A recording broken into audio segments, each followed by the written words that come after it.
The Angel of the Odd by Edgar Allan Poe. It was a chilly November afternoon.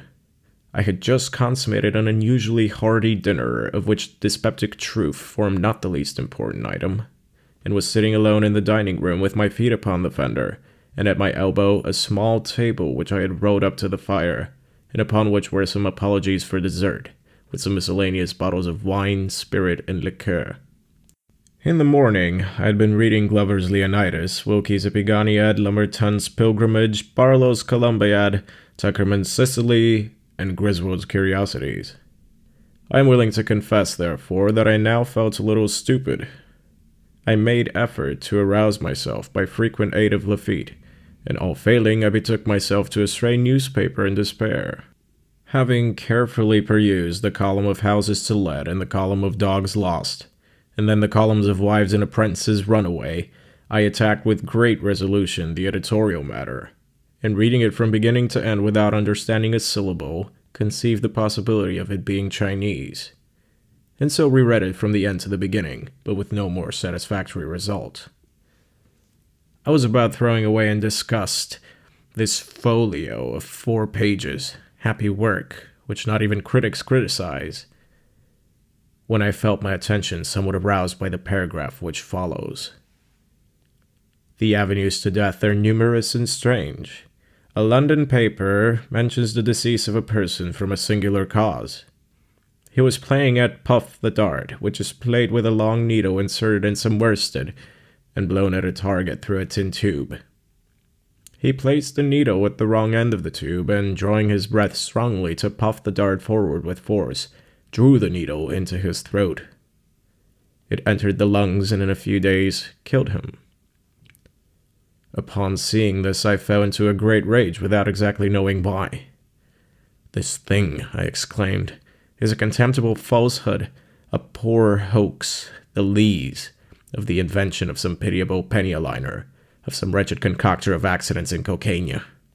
These fellows, knowing the extravagant gullibility of the age, set their wits to work in the imagination of improbable possibilities, of odd accidents as they term them, but to a reflecting intellect, like mine," I added in parenthesis, putting my forefinger unconsciously to the side of my nose, "to a contemplative understanding such as I myself possess. It seems evident at once that the marvelous increase of late in these odd accidents is by far the oddest accident of all. For my own part, I intend to believe nothing henceforward that has anything of the singular about it." "Mein Gott, then, what a fool you be for that," replied one of the most remarkable voices I ever heard. At first I took it for a rumbling in my ears, such as a man sometimes experiences when getting very drunk, but upon second thought I considered the sound as more nearly resembling that which proceeds from an empty barrel beaten with a big stick. And, in fact, this I should have concluded it to be, but for the articulation of the syllables and words. I am by no means naturally nervous, and the very few glasses of Lafitte which I had sipped served to embolden me a little, so that I felt nothing of trepidation, but merely uplifted my eyes with a leisurely movement and looked carefully around the room for the intruder.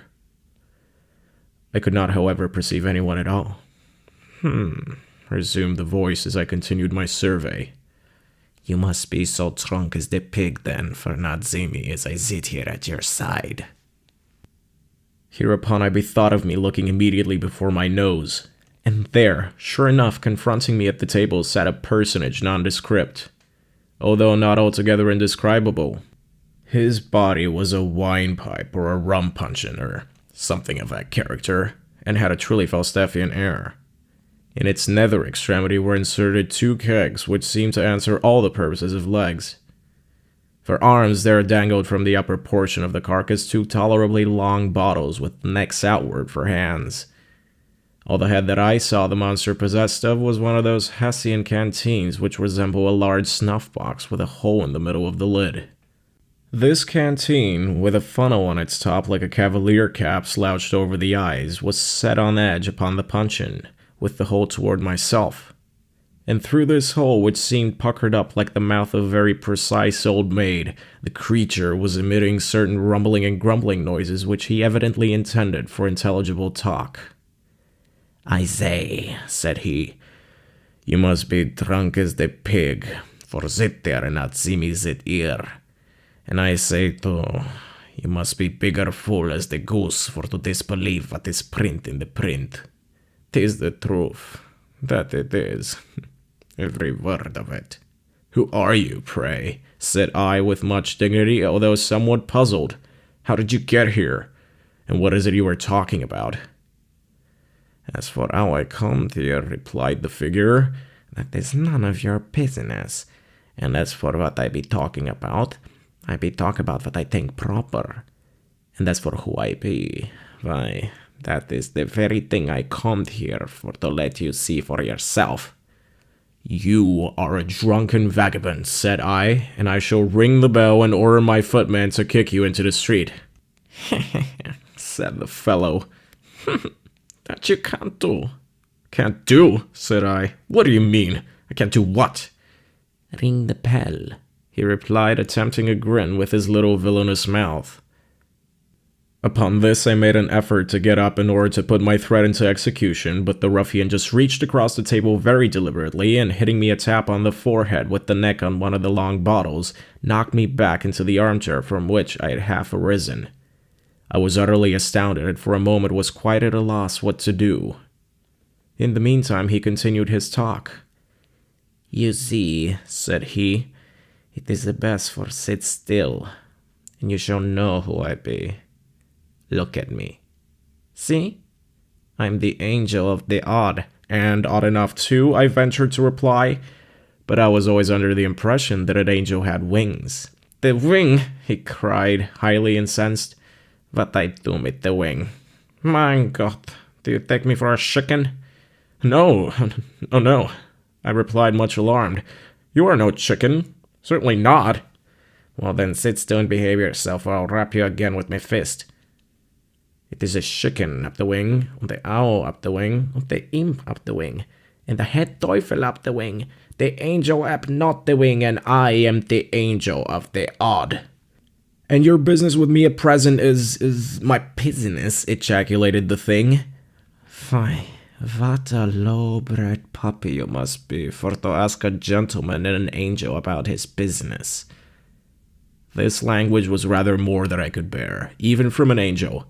So plucking up courage, I seized the salt cellar which lay within reach and hurled it at the head of the intruder. Either he dodged, however, or my aim was inaccurate, for all I accomplished was the demolition of the crystal which protected the dial of the clock upon the mantelpiece. As for the angel, he evinced his sense of my assault by giving me 2 or 3 hard consecutive raps upon the forehead as before. These reduced me at once to submission, and I am almost ashamed to confess that, either through pain or vexation, there came a few tears into my eyes. "Mein Gott," said the angel of the odd, apparently much softened at my distress. "Mein Gott, the man is either very drunk or very sorry. You must not drink it so strong. You must put the water in the wine. Here, drink this, like a good fella. And don't cry now, don't." Hereupon the angel of the odd replenished my goblet, which was about 1/3 full of port, with a colorless fluid that he poured from one of his hand bottles. I observed that these bottles had labels about their necks, and these labels were inscribed Kirchenwasser. The considerate kindness of the angel mollified me in no little measure, and aided by the water with which he diluted my port more than once, I at length regained sufficient temper to listen to his very extraordinary discourse. I cannot pretend to recount all that he told me, but I gleaned from what he said that he was a genius who presided over the contretemps of mankind, and whose business it was to bring about the odd accidents which are continually astonishing the skeptic. Once or twice, upon venturing to express my total incredulity in respect to his pretensions, he grew very angry indeed, so that at length I considered it the wiser policy to say nothing at all and let him have his own way. He talked on, therefore, at great length, while I merely leaned back in my chair with my eyes shut and amused myself with munching raisins and filliping the stems about the room. But by and by, the angel suddenly construed this behavior of mine into contempt. He arose in a terrible passion, slouched his funnel down over his eyes, swore a vast oath, uttered a threat of some character which I did not precisely comprehend, and finally made me a low bow and departed, wishing me in the language of the Archbishop in Gerbia, beaucoup de bonheur et un peu plus de bon sang. His departure afforded me relief. The very few glasses of Lafitte that I had sipped had the effect of rendering me drowsy, and I felt inclined to take a nap of some 15 or 20 minutes, as is my custom after dinner. At 6 I had an appointment of consequence, which it was quite indispensable that I should keep. The policy of insurance for my dwelling house had expired the day before, and some dispute having arisen, it was agreed that at 6 I should meet the board of directors of the company and settle the terms of a renewal. Glancing upward at the clock on the mantelpiece, for I felt too drowsy to take out my watch, I had the pleasure to find out that I still had 25 minutes to spare. It was 5:30. I could easily walk to the insurance office in 5 minutes, and my usual siestas had never been known to exceed 5:20. I felt sufficiently safe, therefore, and composed myself to my slumbers forthwith. Having completed them to my satisfaction, I again looked toward the timepiece, and was half inclined to believe in the possibility of odd accidents, when I found that instead of my ordinary 15 or 20 minutes, I had been dowsing only 3, for it still wanted 7:20 of the appointed hour. I betook myself again to my nap, and at length a second time awoke, when to my utter amazement it still wanted 27 minutes of 6. I jumped up to examine the clock, and found that it had ceased running. My watch informed me that it was 7:30, and of course, having slept 2 hours, I was too late for my appointment. "It will make no difference," I said. "I can call at the office in the morning and apologize. In the meantime, what can be the matter with the clock?" Upon examining it, I discovered that one of the raisin stems which I had been filliping about the room during the discourse of the Angel of the Odd had flown through the fractured crystal, and lodging, singularly enough, in the keyhole, with an end projecting outward, had thus arrested the revolution of the minute hand. "Huh," said I see how it is. This thing speaks for itself. A natural accident such as will happen now and then." I gave the matter no further consideration, and at my usual hour retired to bed. Here, having placed a candle upon a reading stand at the bedhead, and having made an attempt to peruse some pages of the Omnipresence of the Deity, I unfortunately fell asleep in less than 20 seconds, leaving the light burning as it was.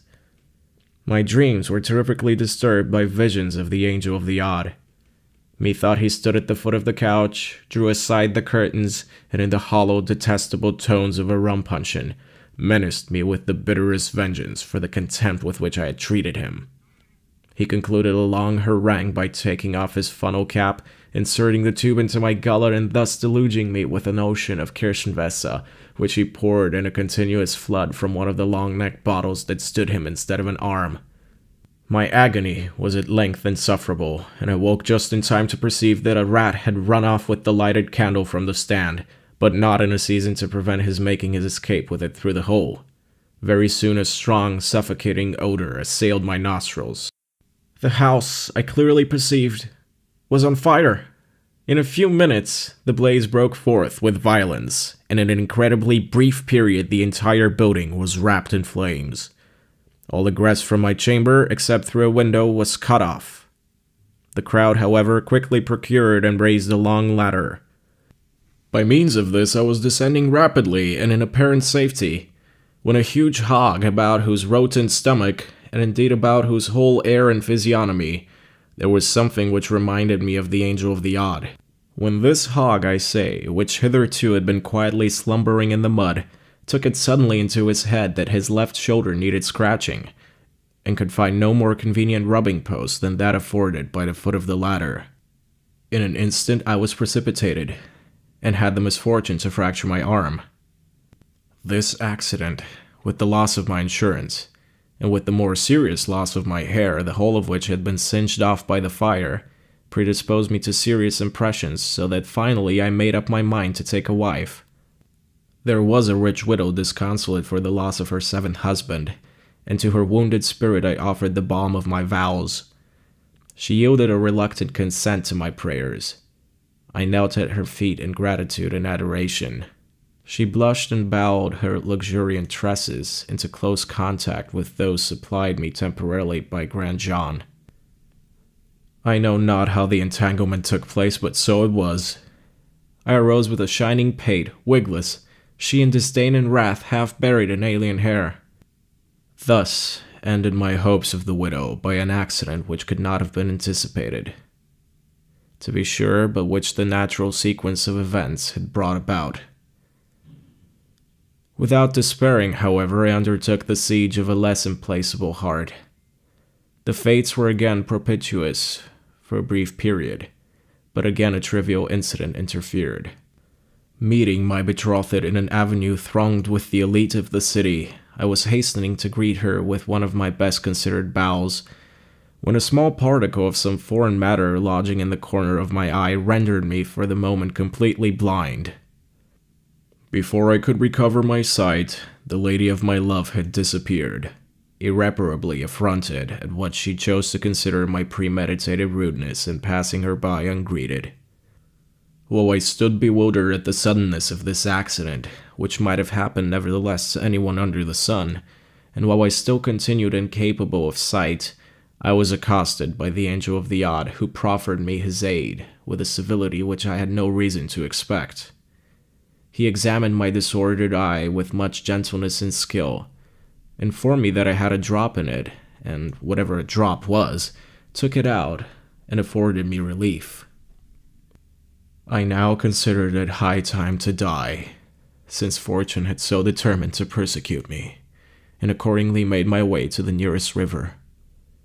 Here, divesting myself of my clothes, for there is no reason why we cannot die as we were born, I threw myself headlong into the current, the sole witness of my fate being a solitary crow that had been seduced into the eating of brandy-saturated corn and so had staggered away from his fellows. No sooner had I entered the water than this bird took it into his head to fly away with the most indispensable portion of my apparel. Postponing, therefore, for the present my suicidal design, I just slipped my nether extremities into the sleeves of my coat, and betook myself to a pursuit of the felon with all the nimbleness which the case required, and its circumstances would admit. But my evil destiny attended me still. As I ran at full speed with my nose up in the atmosphere, and intent only upon the purloiner of my property, I suddenly perceived that my feet rested no longer upon terra firma. The fact is, I had thrown myself over a precipice, and should inevitably have been dashed to pieces, but for my good fortune in grasping the end of a long guide rope which depended from a passing balloon. As soon as I sufficiently recovered my senses to comprehend the terrific predicament in which I stood, or rather hung, I exerted all the power of my lungs to make that predicament known to the aeronaut overhead. But for a long time I exerted myself in vain. Either the fool could not, or the villain would not perceive me. Meanwhile the machine rapidly soared, while my strength even more rapidly failed. I was soon upon the point of resigning myself to my fate and dropping quietly into the sea, when my spirits were suddenly revived by hearing a hollow voice from above, which seemed to be lazily humming an opera air. Looking up, I perceived the Angel of the Odd. He was leaning, with his arms folded, over the rim of the car, and with a pipe in his mouth, at which he puffed leisurely, seemed to be upon excellent terms with himself and the universe. I was too much exhausted to speak, so I merely regarded him with an imploring air. For several minutes, although he looked me full in the face, he said nothing.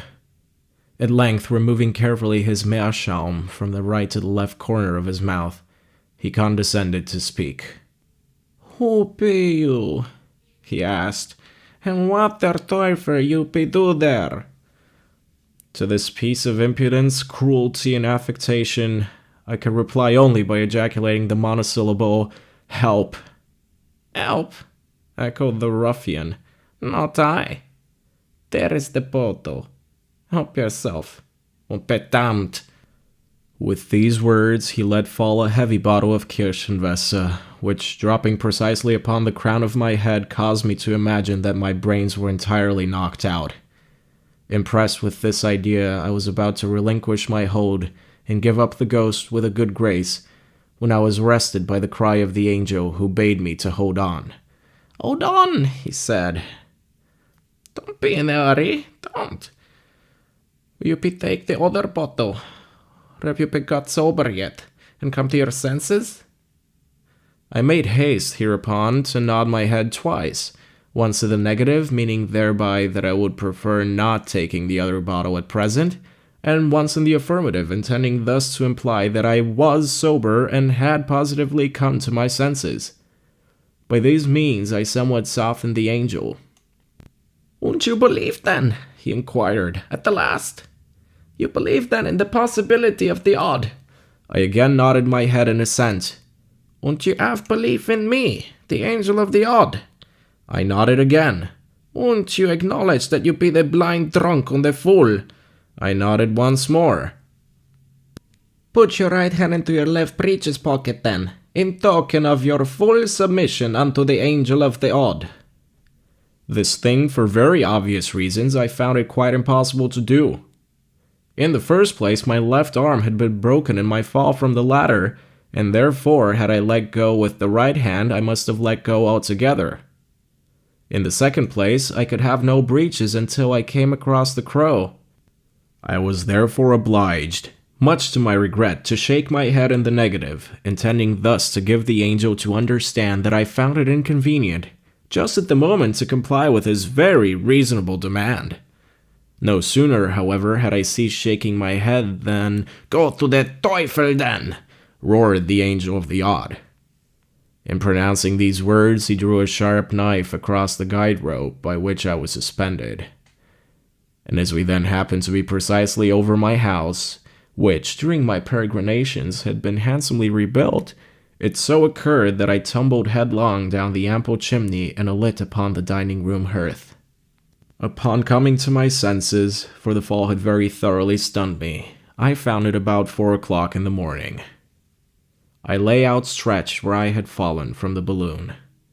My head grovelled in the ashes of an extinguished fire, while my feet reposed upon the wreck of a small table, overthrown, and amid the fragments of a miscellaneous dessert, intermingled with a newspaper, some broken glasses and shattered bottles, and an empty jug of Schiedam Kirschenwasser. Thus revenged himself, the angel of the odd.